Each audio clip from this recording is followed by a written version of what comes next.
Bom, galera, hoje no canal eu vou estar trazendo para vocês o PES 2026, ele que está totalmente atualizado, para você estar jogando no emulador de PPSPP. Vou estar deixando o link na descrição para você estar baixando e testando para vocês, beleza? Vou só pedir que se inscrevam no canal, ative as notificações para você não perder nenhum vídeo novo aqui no canal, ser jogado. Deixe seu like, compartilhe com os amigos, bora pro vídeo.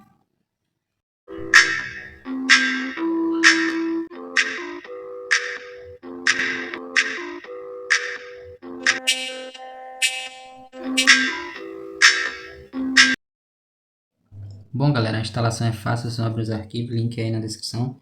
Entra na parte de download, depois de ter feito download, vou clicar em cima e extrair aqui. Assim que terminar de extrair, galera, ele vai aparecer a pasta PSP. Vocês vão simplesmente clicar em cima, como vocês podem ver a pasta game, a ISO do jogo está dentro da pasta game. Vocês vão clicar em cima da pasta PSP, recortar, memória interna e simplesmente mover. Ficar chocado em ver como as peças do quebra-cabeça do fim dos tempos estão se encaixando de um jeito que você nunca viu antes. Mas antes de começar, eu só quero pedir para você se inscrever no meu canal, ative também o sininho da notificação, porque eu quero te ajudar na caminhada por Deus todo dia, ensinando a Bíblia de uma maneira simples e fácil. Agora sim, vamos lá. A profecia de número 1, a humilhação permanente do Egito. Vamos começar com uma profecia lá do Antigo Testamento que muita gente nem conhece, mas que é tão precisa que chega a impressionar. No livro de Ezequiel, capítulo 29, no versículo 15, Deus declara uma sentença contra o Egito. Preste atenção nisso aqui, irmãos. O versículo diz assim: será o mais humilde dos reinos e nunca mais dominará sobre as nações, pois eu o diminuirei para que não domine sobre as nações. Agora pensa comigo, quando Ezequiel escreveu isso, por volta do ano 587 a.C., o Egito era comparável ao que hoje seriam os Estados Unidos. Era a maior potência do mundo. Eles tinham tecnologia, conhecimento, força militar. E as pirâmides estão aí até hoje para mostrar um nível de engenharia que até hoje desafia o nosso entendimento. Deus disse, será o mais humilde dos reinos e nunca mais dominará sobre as nações. Ou seja, não era uma queda passageira, era uma sentença definitiva.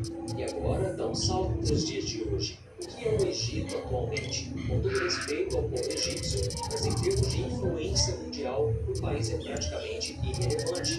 Os rankings internacionais de prosperidade, inovação e força militar, o Egito aparece nas últimas posições. Irmãos, essa profecia da Bíblia não disse que o Egito seria destruído ou deixaria de existir.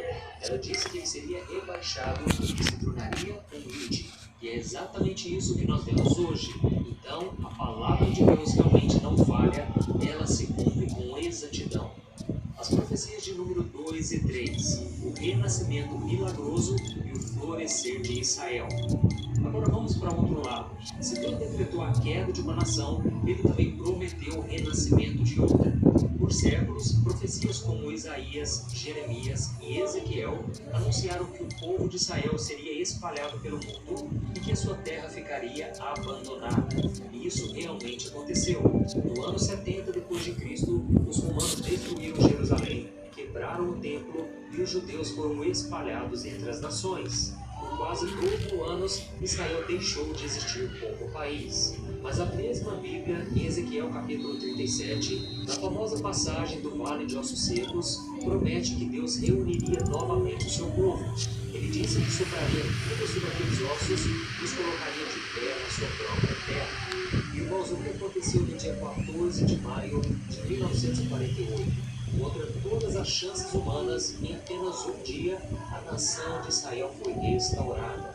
Esse é um milagre que a história humana não consegue explicar. Afinal, não existe nenhum outro povo na história que tenha sido arrancado da sua terra, espalhado por 2 milênios e depois voltado a existir como nação, falando a mesma língua e adorando o mesmo Deus no mesmo lugar. Nenhuma nação, irmãos, só Israel. Em profecia e além.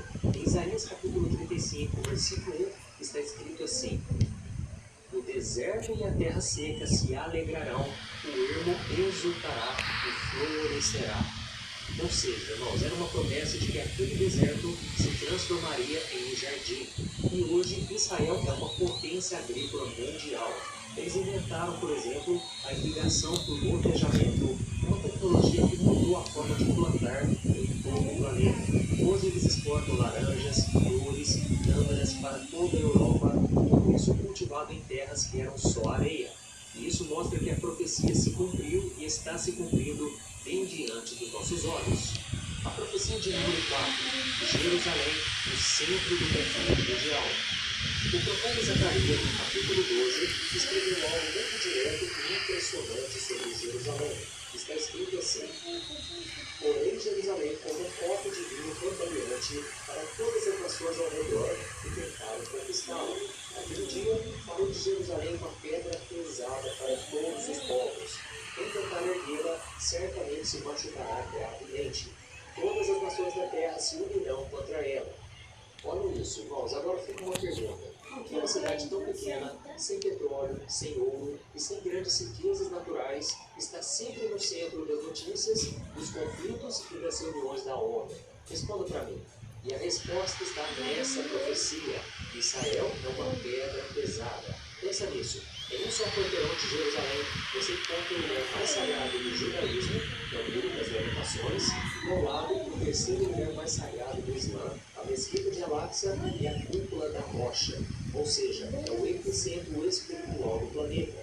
Qualquer líder mundial, qualquer país que tenta interferir ali, acaba entrando em confusão e sai machucado, como diz a Bíblia. A tensão que existe naquela região não é só política. É o cumprimento exato de uma profecia espiritual que dizia que no fim dos tempos o mundo todo estaria voltado para aquela cidade. E vamos continuar. Profecias 5 e 6. A explosão do conhecimento e as viagens. Agora vamos falar sobre as profecias espirituais ainda mais impressionantes. Em Daniel capítulo 12, o versículo 4 diz assim: tu, porém, Daniel, mantém essas palavras em segredo e segue este livro até o tempo do fim. Então nos viajarão por toda parte, o conhecimento aumentará. Agora, irmãos, vamos analisar isso aqui juntos. A profecia começa com até o tempo do fim, ou seja, ela é para a geração dos últimos dias. E o que a profecia diz? Primeiro, o conhecimento aumentará. Irmãos, existe descrição mais perfeita para o nosso tempo?